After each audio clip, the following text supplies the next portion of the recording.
Hello class 4 যে স্টুডেন্টসরা আছো তাড়াতাড়ি যুক্ত হয়ে নাও। দেখো তোমাদের জন্য আমি নিয়ে এসেছি আজকে উইংস পার্ট 1 থেকে।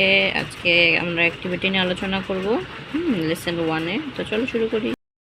18 পেজে দেখো একটি প্যাসেজ দেওয়া আছে, সেই প্যাসেজটি পড়ে আমাদের অ্যাক্টিভিটিগুলি করতে হবে। তো দেখো বলেছে read the following passage and fill the chart below. Long ago, হ্যাঁ অনেক দিন আগে, ইন চায়নাতে দে আর লিভড এ পুয়ার বয়, একটি গরিব ছেলে বাস করত। নেমড আলাদিন, তার নাম ছিল আলাদিন। ওয়ান ডে, একদিন, এ মার্চেন্ট, একজন বণিক, from Arabia came to his house, তার বাড়িতে, আরাবিয়া থেকে তার বাড়িতে এসেছিল।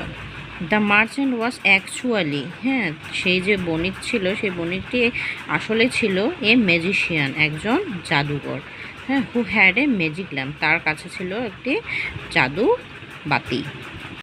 অ্যাক্টিভিটি 4 বলছে from the above passage identify the words which indicate the names of person, place or things. হ্যাঁ এই যে আমরা যে প্যাসেজটি পড়লাম সেখান থেকে আমাদের ব্যক্তির নাম, জায়গার নাম এবং জিনিসের নাম বের করে সঠিকভাবে এই ছকটি পূরণ করতে হবে। তো পার্সনের নাম আমরা কি পেয়েছি? মানুষের নামে আমরা আলাদিন পেয়েছি, তো এখানে লিখবে আলাদিন। তারপর হচ্ছে একজন বণিক, হ্যাঁ মার্চেন্ট। প্লেস মানে হচ্ছে জায়গা, জায়গার নাম আমরা কি পেয়েছি? চায়না। আর একটা পেয়েছি আরাবিয়া। আর থিংসের এখানে লিখবে ল্যাম্প। পরের প্যাসেজ দেওয়া আছে, সেই প্যাসেজ থেকে পড়ে আমাদের অ্যাক্টিভিটি 5টি করতে হবে। তো প্যাসেজটি পড়ে নেই। Rohan is a little boy, Rohan হলো একটি ছোট ছেলে।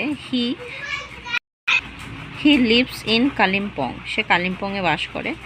হি came to Kolkata with his parents last year, সে হচ্ছে গত বছর তার বাবা মায়ের সঙ্গে কলকাতায় এসেছিল।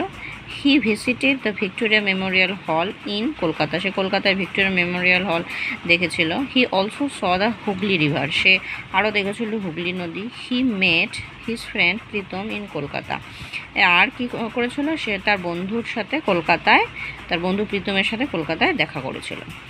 অ্যাক্টিভিটি 5-এ কী বলছে? Underline the words which are the names of person, place or things.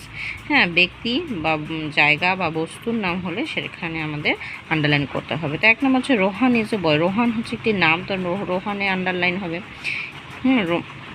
তারপরে হি লিভড ইন কালিম্পং, সে কালিম্পংয়ে বাস করতো, কালিম্পং হচ্ছে জায়গার নাম, কালিম্পংয়ে underline.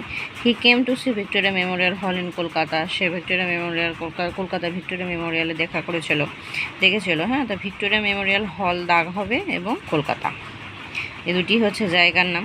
He saw A Hooghly river there, সে হুগলি নদী দেখেছিল, তো হুগলি রিভারে আন্ডারলাইন হবে।